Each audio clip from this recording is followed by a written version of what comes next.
Kalau besok timnas Indonesia bisa menang melawan Arab Saudi, saya akan ngesot sampai Madura. Salam Pancasila. Video saya yang kemarin tentang saya akan ngesot kalau timnas Indonesia menang lawan Arab Saudi ternyata jadi viral. Ya viral lah anjingku. Ya. Bangsa. Nah, terus banyak yang komen macam-macam. Ya, saya dibully habis-habisan. Bikin darah tinggi saja. Terus ada juga yang inbox, ada yang WA. Saya harus bikin video klarifikasi. Ini video klarifikasi saya. Saya mengklarifikasi. Apa salah saya? Salah anjing. Apa salah saya dengan video itu? Coba kalian komen. Bangsat. Tunjukkan kesalahan saya. Ya. Justru kalian, para netizen, para pendukung fanatik timnas Indonesia telah menjolimi saya. Saya merasa dijolimi. Mampus. Saya nggak takut. Tapi keluarga saya jadi takut. Mampus kan? Akhirnya saya harus membuat dan menjelaskan kepada keluarga saya, jangan takut. Makanya Kenapa jangan saya nggak bacot takut? sembarang anjing. Karena apa salah saya? Coba, ada yang tahu apa salah saya? Silahkan komen. Hah? Mohon maaf bah, tak komeni ya. Sampean nggak salah. Yang salah itu sampean bikin video, gitu. Katanya kalau timnas menang sama Arab Saudi, sampean mau ngesot. Iya. Dari Jakarta atau dari mana ke Madura, ya kan gitu kan? Udah gitu. Sekarang bangsa. sampean klarifikasi dengan bikin video, sampean ngesot ke Madura. Itu baru bener, dulu. Harusnya begitu. Lah, tapi kalau sampean cuman pengen viral, bikin video kayak gitu, sampean nggak ubahnya kayak Amin Rais, tahu nggak? Waktu Pilpres 2014, janjinya apa? Mau jalan engklek dari Jogja ke Jakarta, ya kan? Balik. Pernah nggak lihat video itu? Nah, gampang loh mbak, aslinya mbak. Kalau sampean cuma klarifikasi kayak gini, cuma pengen viral, ya maaf sama orang tua. Itu loh. Jadi orang kalau punya janji, kalau punya nadar, entah itu janji, entah itu nadar, omongannya sampean, buktikan pada netizen. Ini loh. Gampang kan? Enak kan? Sudah sampean salah bikin klarifikasi lagi dengan video, sampean ngesot. Itu loh. Mulai dari mana sampai mana itu. Kalau emang bisa sampean buktikan dengan ngesot, wah, tak acungi jempol mbak. Gak cuma satu jempol. Itu loh. Mungkin banyak netizen yang kagum sama sampean. Kalau sampean bisa buktikan perkataannya sampean mau ngesot, itu mbak, cuman klarifikasi ngomong doang eleh mbak. Anak kecilnya bisa. Oke. Merdeka. Kan lu nih pernyataannya Bung Toel yang sempat direkam oleh sejumlah media. Ini anjing satu lagi si Toel brengsek ini. Pernyataannya cukup menuai kontroversi nih. Bung Toel blak-blakan minta Sintayong mundur jelang laga lawan Arab Saudi. Harusnya kalau STY punya malu begitu. Benar begitu? Gimana tuh? Masih pengen mundur nggak ini STY-nya? Dalam sudut pandang saya, ya tetap seperti itu kesimpulannya. Tetap harus mundur? Dalam sudut pandang saya. Betul, saya nanya sudut pandangnya Bung Toel. Ya tetap. Alasannya kenapa? Kan sudah membawa Indonesia menang nih 2-0 lawan Arab Saudi. Panjang alasannya, karena saya mengamati dia sejak hadir di sini kan. Perjalanan dia tidak mau sejak AFF Indonesia main di Piala Dunia 2022, lalu perjalanan dia memimpin tim nasional, lalu datangnya naturalisasi 1 per 1, 2 per 2 gitu, 2 orang, 1, 2 sampai sekarang. Lalu saya bicara tentang kualitas permainan. Menurut Anda kualitas pemain juga nggak bagus? Ya kalau kita cukup lihat hanya menang, oke, ya hore-hore aja cukup. Tapi saya ingin memberikan sudut pandang lain gitu loh, insight terhadap kualitas itu. Apakah kualitas permainan itu sepadan dengan apa yang sudah didorong ditambahkan, diberikan dengan naturalisasi itu. Saya apresiasi kemenangan itu 2-0, yes. Tapi kalau kita ingin melihat kualitas permainan, maka lihatlah statistik permainannya, statistik pertandingannya. Jadi kemenangan diapresiasi, tapi statistik permainan tidak bagus. Itu mencerminkan kualitas permainan. Bung Eko. Heading dari bawah, Verdong bisa dapat dari kanan, makanya Verdong menyusur kan, counter attack. Jadi secara permainan nggak ada yang berubah dari pakem STY. Compact defense, retreat ke bawah, rebut bola, counter attack. Jadi Dalam situasi tertentu lawan Arab misalnya, yang secara gambaran besar sedang turun, saya lihat dalam permainan kemarin organisasi pertahanan mereka buruk, determinasi buruk. Maka jangan heran setelah pertandingan pelatih Arab mengkritisi dirinya, mengkritisi timnya. Tim kami bermain dalam intensitas yang seolah-olah ini pertandingan uji coba. Iya, saya mengapresiasi ungkapan itu karena apa? Saya nggak mendapatkan itu dari Sinteyong. Sinteyong selalu excuse, selalu ngeles. Kalah dari Jepang dia berandai-andai kalau Ragnar bikin gol. Tapi pelatih Herve Renard yang juga kelas dunia, pernah bawa Arab di Piala Dunia 2022 yang kalahin Argentina, dia mengakui kekurangan timnya. Memasuki pertandingan tidak dalam intensitas yang baik. Kadang pertanyaan insight, pertanyaan yang mendalam secara teknikal. Sepadan nggak kualitas yang sudah diberikan dengan cara main yang masih itu? Ya. Secara hasil oke, misalnya puas. Ya. Anda memenuhi target 3 poin. Gitu. Tapi secara kualitas main, apakah akan seperti itu terus? Ya. Arab kemarin tidak, menurut saya determinasinya nggak ada tuh, kalah di situ. Makanya pelatihnya di jumpa pers usai pertandingan mengakui. Dan saya apresiasi juga karena apa? Karena nggak banyak ngeles, gitu loh. Dia langsung ngomong, iya tim gua masuk ke lapangan dengan mentalitas, dengan mindset, dengan intensitas yang kayaknya itu cuma cocoknya untuk uji coba. Jadi duel-duel determinasinya kurang kemarin. Pertanyaannya, kalau pemain sudah dikasih, pertanyaan berikutnya taktikal. Butuh waktu juga. Kalau taktikal milik Waktu. siapa? Aryani siapa? Pelatih. Oke, sebentar. Itu pertanyaan saya. Itu betul, itu technical, itu untuk pelatih. But, Bung, apakah pelatih itu nggak butuh waktu? Walaupun disuntik pemain sebanyak begitu. Berapa waktu yang sudah dikasih? Itu baru 3 bulan. 3 bulan di sepak bola nggak ada apa-apanya. Dengan ketemu 3 hari, 5 hari. Dia sejak 2020.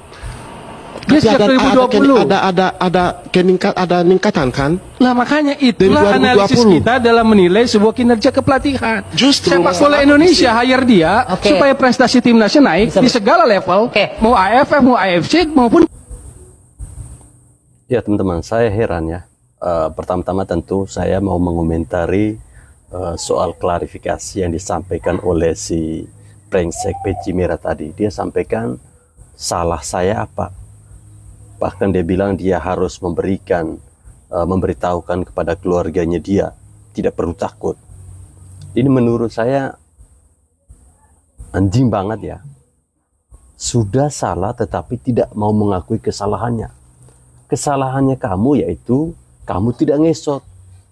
Dari mana itu sampai Madura itu? Harusnya Anda membuat klarifikasi seperti itu.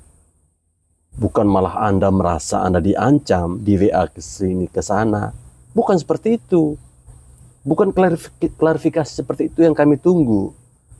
Klarifikasi yang kami tunggu adalah kami menagih janji Anda bahwa Anda sampaikan kalau Indonesia kalah dengan Arab, Anda akan ngesot sampai ke Madura. Anda tidak bedanya sama si Sengkuni Amin Rais. Memang dasar ya, otaknya kalau sudah miring, nggak bisa dilurusin lagi. Sama si Towel ini, ya, entah dia ini suruhannya siapa ya, kok tidak pernah menghargai jeripayah dari para pemain yang sudah berjuang mati-matian di atas lapangan. Masih saja dia komentari terkait kemenangan itu, malah konyolnya lagi dia lebih membela pelatih Arab Saudi. Dia katakan ya Indonesia menang karena Arab Saudi mainnya jelek.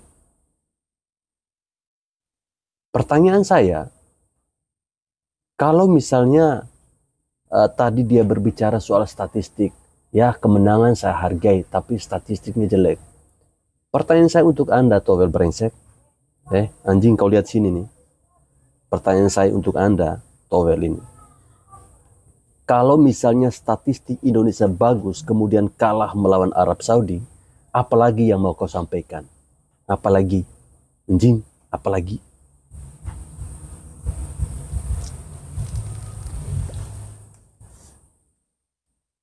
Supaya Anda tahu ya, para pemain yang dikumpulkan untuk bermain di timnas Indonesia itu berbeda dengan di klub ya. Klub itu pemainnya itu tiap hari ketemu. Ya, tiap hari ketemu.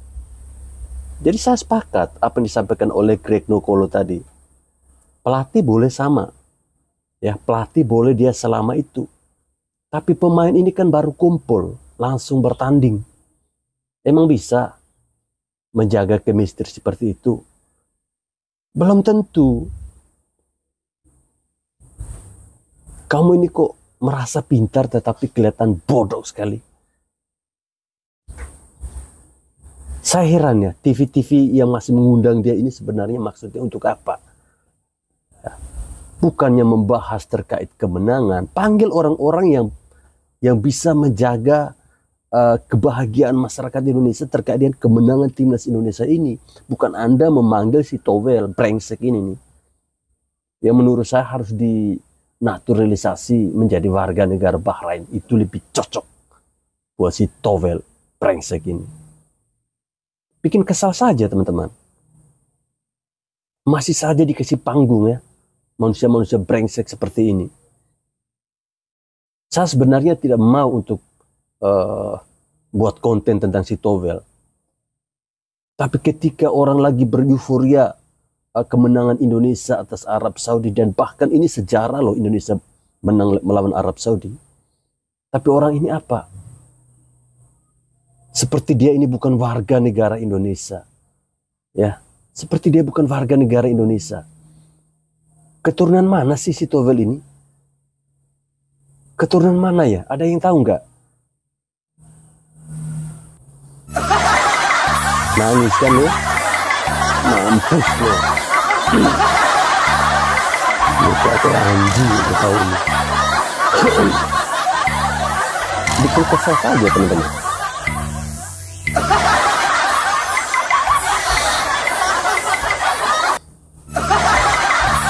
Iya, ini cocok. Ya. Kalau Bahrain ini berhasil menaklukkan Towel ini adalah orang yang paling konsisten di Republik Indonesia ini. Mungkin dia adalah satu-satunya orang yang paling konsisten, kawan-kawan semuanya. Bagaimana tidak? Kemarin di satu acara televisi, Towel dia minta pendapatnya tentang kemenangan timnas Indonesia atas Arab Saudi. Tapi jawabannya apa? Meskipun menang lawan Arab Saudi, aku inginnya Sintayong dipecat dari timnas. Karena tidak ada jaminan bahwa Sintayong akan membawa stabilisasi permainan timnas yang seperti lawan Arab kemarin. Sungguh-sungguh orang yang sangat konsisten ini. Sungguh-sungguh orang yang sangat konsisten. Sepertinya memang harus ditiru ya seperti Towel ini. Kekeh, konsistensi tetap tinggi walaupun harus meledakkan otaknya sendiri. Ya seperti itulah kalau orang udah nggak suka. Satu tanya. Apa tuh? Jadi kalau aku lihat dari bahasa Bung ini, menurut Bung, Sintayong kurang pas buat timnas sekarang. Siapa yang Nggak usah basa-basi, straight to the point aja. Secara pikiran terbuka, kita harus membuka kesempatan pada pelatih lain yang lebih punya kualitas. Tapi saya Tapi tunggu dulu. kalau aku, aku masih pengen lihat dia di level Southeast Asia. Bung Towel, kalau Anda bilang Aku mau. STY, sebentar, saya memperkuat nih pernyataan Bung Greg. Kalau dibilang STY nggak berhasil gitu ya, tapi kita sampai di titik ini dulu something loh. Indonesia sampai di round 3 kualifikasi. Sekarang pertanyaannya, siapa yang benar-benar dibangun? Dia mau klaim itu pemain naturalisasi dibangun oleh dia, no? Nanti dulu. Mereka dibesarkan di sepak bola Belanda, yang mayoritas Belanda itu. Dia hanya Masalahnya tinggal di mana, menggunakan, anjing? mengambil potensial maksimumnya gimana ngeluarinnya, kan itu. Tapi yang kita lihat cuma satu jurus, mohon maaf. Dia hanya kuat bertahan. Bukan soal besok lawan Jepang. Saya tahu dengan segala upaya yang sudah dikerahkan oleh federasi, dia akan bertahan besok parkir bus. Karena dia pragmatis, karena dia penting untuk mempertahankan posisi Tapi sebagai... pragmatis itu nggak haram kan? Ya, Bung, nggak dalam sepak haram. bola? Iya, tapi apakah dia mau punya Ya bagi visi yang Bung lebih Towel tinggi? kan pragmatis. Kalau bagi saya yang penting lolos. Iya, mungkin. Ya, pasti kita sepak bola pengennya lolos semuanya. Pragmatis nggak apa-apa. Seperti itu. Saya sebagai pengamat dia menuntut parkir kualitas bus, yang lebih tinggi. nggak masalah. Oke. Kalau saya nggak masalah. Bang Arya, Mau parkir ini- bus, mau pragmatis nggak masalah. Yang penting Indonesia bisa lolos. Nggak. Sintayong, jika Anda masih punya malu, mendingan Anda mundur. Itu kata Bung Towel di story sosmednya. Nggak usah panggil Bung, panggil lagi-lagi Towel pinter aja. nih, Towel buat asu. tantrum. Emang Anak kalau lagi umur gitu lagi lucu-lucunya, lagi gemes-gemesnya, ada aja kelakuannya. Ya harap maklum lah ya, dimaklumin, udah biarin aja. Takutnya kalau nggak dikasih panggung nanti kejang-kejang. Ya. Ini udah berkali-kali nih belum tahu nih. Banyak statusnya nih yang nyinggung sana, nyinggung sini, nyinggung timnas. Yang ada itu pernah lucu juga, dia bilang gini nih. Dalam satu forum di TV lah, dialog. Anda tega nggak Hernando dicadangin? Hernando bagus juga main. Tega nggak dicadangin gagal konten Pais? Kalau kata komika bilang, ya tega bego. Malah itu bikin Hernando jadi lebih semangat. Nah begitu Bung Toel, udah Bung Toel ya, cukup. Perbanyak ibadah karena usia sudah tua. Saya lebih begini karena apa? Karena sejak semalam gelombang serangan itu juga menyerang. Sebetulnya saya nggak terganggu lah dengan buzzer atau apapun namanya penyembah STY. Tapi kalau ke anak, ke putri saya sejak semalam itu buat saya pengecut. STY boleh menanti segala macam. Mampus lo. Lo beda-beda aja gitu loh. Saya apresiasi menangnya apresiasi gitu loh. Tapi saya juga Masalahnya bisa dimana? analisis insight-nya bisa gitu loh. Ya. Kan seperti itu. Beda-beda aja. Tapi kalau beda kemudian nyerang, menurut saya Anda pengecut. Apalagi kalau nyerangnya putri saya. Anda pengecut luar biasa. Rasain lo. Siapapun itu. Pengecut buat saya gitu. Kritisi lain sekarang saya mau di luar kemenangan. Menit 63 Sandy Walsh kram. Menit 66 Tom Hai kram. Menit 75 Marcelino kram. Kemudian digantikan mereka semua itu. Kan selama ini entah itu influencer, buzzer, penyembah STY dia semua bilang bahwa Anjing kau penyembah. tim nasional di tai era gitu. STY nggak ada yang pasang dasi selama pertandingan. Tahu maksudnya pasang dasi? Lidahnya menjulur karena kecapean. 100 menit pun siap katanya. Kemarin lihat 63 Sandy Walsh kram, 66 Tom Hai kram. Mukanya merah udah kayak kepiting rebus. Lalu pertanyaan kita, kemana itu semua gimmick-gimmick, semua framing tentang stamina pemain kita hebat? Selalu saja ada celah buang buat si Towel ini ya untuk mengkritisi tim nasional Indonesia. Dia maunya tim nasional para pemain ini fit sampai 90 menit. Ini saya tidak tahu orang ini otaknya terbuat dari apa. Mungkinkah otaknya si Towel ini terbuat dari tanah sengketa? Makanya sulit sekali untuk berpikir jernih. Ya, sulit sekali untuk berpikir jernih. Mempersoalkan hal-hal yang seharusnya tidak perlu dipersoalkan. Dia persoalkan masalah parkir bus. Sebenarnya bukan parkir bus. Yang parkir itu otak Anda, Towel. Kebanyakan parkir. Jadi susah sekali untuk berpikir positif. Susah sekali untuk melihat bagaimana perjuangan dari para pemain-pemain timnas di atas lapangan. Berdarah-darah. Ya, perjuangan mereka di atas lapangan. Anda tidak pernah hargai itu. Anda tidak pernah hargai itu. Saya bingung. Saya bingung sampai saat ini. Semakin tua kok si Towel ini semakin lucu ya. Seperti kembali ke masa kanak-kanaknya. Jose Mourinho saja yang dijuluki orang special one ketika meraih treble winner bersama Inter Milan, itu dia parkir bus kok. Jadi tidak masalah mau parkir bus kek, parkir kereta kek, parkir otaknya Towel kek. Intinya kan menang. Intinya kan sampai saat ini Indonesia masih bermain di kualifikasi Piala Dunia Zona Asia. Round 3 ya, round 3. Itu yang perlu kau pahami. Dan bahkan peluang timnas Indonesia untuk lolos ke Piala Dunia itu masih sangat besar. Karena selisih poin antara urutan 2 sama 3 itu cuma 1, Towel. Kalau Anda maunya penampilan timnas Indonesia 100%, cobalah Anda melatih sebuah klub. Ya, Anda tidak pernah melatih sebuah klub. Hanya kebanyakan teori saja. Kebanyakan ngebacot saja yang tidak jelas. Ya inilah sekumpulan orang-orang yang tidak tahu bersyukur atas proses. Tidak pernah melihat proses Ya seperti Towel ini, manusia yang kebanyakan makan mie instan. Maunya cepat, ya, maunya cepat. Tidak pernah melihat proses seperti apa. Tidak pernah menghargai jerih payah, lelah dari para pemain timnas yang berdarah-darah di atas lapangan. Ya, bahkan mereka sudah capek sekalipun masih tetap dan terus berlari.